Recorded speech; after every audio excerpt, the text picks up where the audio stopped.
Hello everybody. This is Gagarin News with our regular show Cryptocurrencies Not For Dummies. Let's go.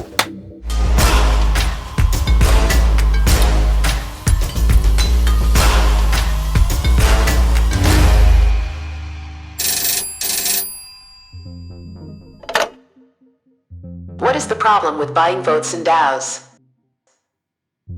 Indeed, there is such a problem. The problem is that all existing implementations of decentralized governance involve a lot of risks. Many of you know that there are two main problems that concern the community when it comes to coin voting. The first is inequality, even if there is no malicious player that aims to seize control over the protocol to get profit. These systems are not ideal and they are more inclined to rich ones. The second problem is direct attacks through complicated vote buying schemes. While there are some proposed solutions to the first problem, for example, the delegation of authority, the second problem is a much more dangerous elephant in the room. Right now, we don't see how we can solve it within the paradigm where one coin equals one vote. What is the problem in coin voting even if there is no malicious player? The problem is that it is much easier for the small group of rich users, so-called whales, to negotiate among themselves than it is for a big group of small holders to come to a consensus. It is going to be much easier for 5 whales to agree on something than 200 cypherpunks and decentralization supporters. The problem is that even if there are some rewards for voting, users don't have enough incentive to research and carefully choose what they vote for. Coin voting empowers the holders at the expense of other community members. Protocol communities consist of different groups which have different values, visions, and goals. Nevertheless, coin voting gives power only to one elector, holders, especially big ones. This leads to the revaluation of goals of coin price rising, even if it's connected to harmful earnings. What we have here is the problem of conflicting interests. If we give voting rights to only one group and over-empower rich holders, the risk of conflict of interest inside these elite users groups rises. There is a strategy that partially solves this first problem and alleviates the third problem, which is delegating. Small holders do not evaluate each decision, they delegate this authority to other trusted community members. It's a good experiment and it's very much likely how parliament elections work. When you elect a deputy, he should represent your interests in the parliament. On the other hand, the problem of the centrism of holders in such projects is much more complex. This centrism is inherently integrated into this system where holders' votes are the only option, so to say.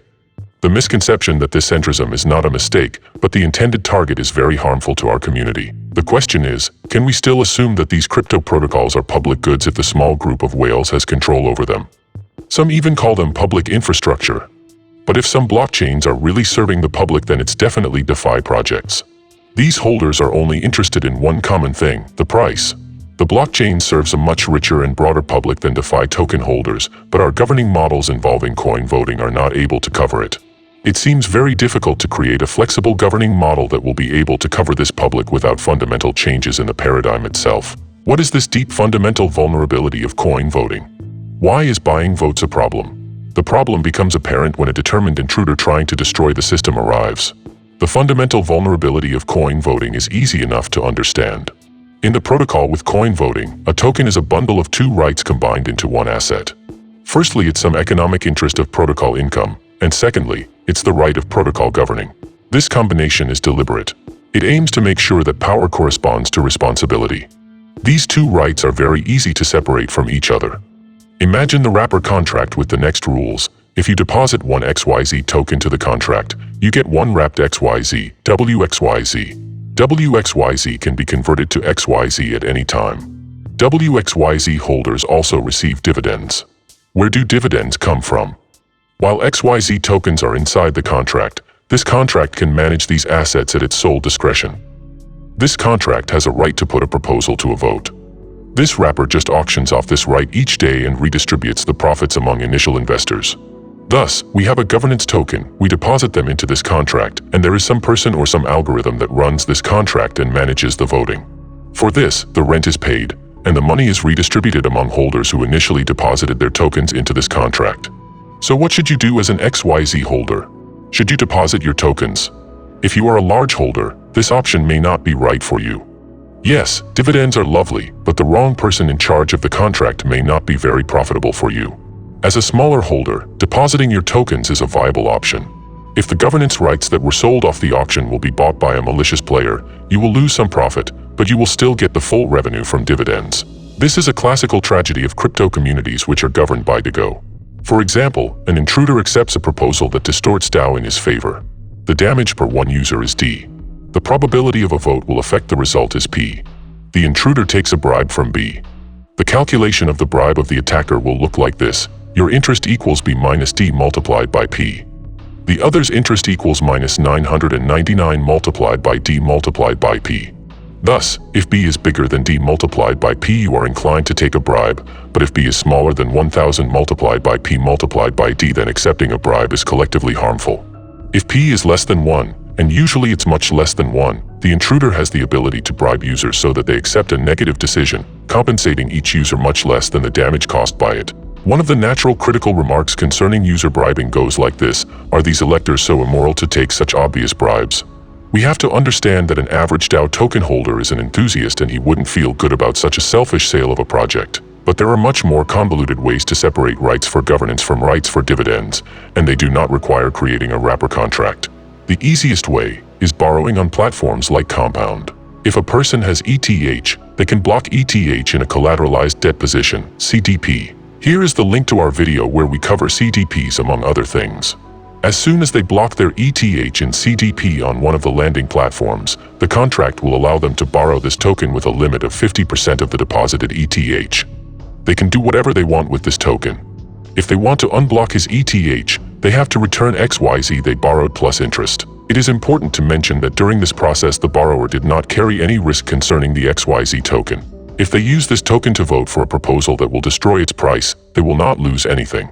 They have to return the same amount of XYZ to the CDP regardless of the token price. That's why they don't care about the price of the token. Right now the power is separated. The borrower has the power to govern the protocol without economic incentives, and the lender has the economic interest without the right of governance. There are also centralized mechanisms that separate profit rights from governance rights. When a user deposits his coins to the CEX, the exchange is in full control of his assets. The exchange has the ability to use these coins for voting. This is not just theory. There is evidence that some CEX use deposited coins to influence governance decisions in DPoS blockchains. Shout out to EOS, Bitfinex, and Binance. I think many of you know the story about EOS. There is a lot of information on the web. There is a lot of information about DPoS problems as well. For example, voter bribing is a common practice in DPoS nowadays. It is considered absolutely normal that users sell off their rights to vote. They give away their tokens to some proxy to take part in the voting, and in return, they just get kickbacks in the form of their token. Different proxies operate differently, but the main point is the same. You give them your tokens, they influence governance decisions, and in return, you get some reward. The more EOS is staked by a block producer, the more % of block reward he gets. So there is some margin that is profitable for block producers to share. It is profitable for them to get more votes because they will earn more, so they give users a fraction of their rewards, which are integrated into DPoS thanks to inflation mechanisms. In EOS it's 1%, and initially, it was 5%, and this is a problem of DPoS. One of the examples of this problem is the attempt to take control over Steemit by Justin Sun. Many of us remember how malevolent whales tried to take over protocol just with governance vote. It led to an exodus of users from Steemit and the creation of another blockchain. Some protocols and DAOs use temporary block methods to restrict attacks. Users can freeze their tokens for a certain amount of time to vote. These methods can help from buy vote sell attacks in the short term, but this mechanism can be bypassed by users who hold their coins and who vote with wrapper contracts or CEX. Temporary blocks are very like paid access to some newspapers' websites, but not like a door lock. This was our regular irregular show, Cryptocurrencies Not For Dummies. See you soon.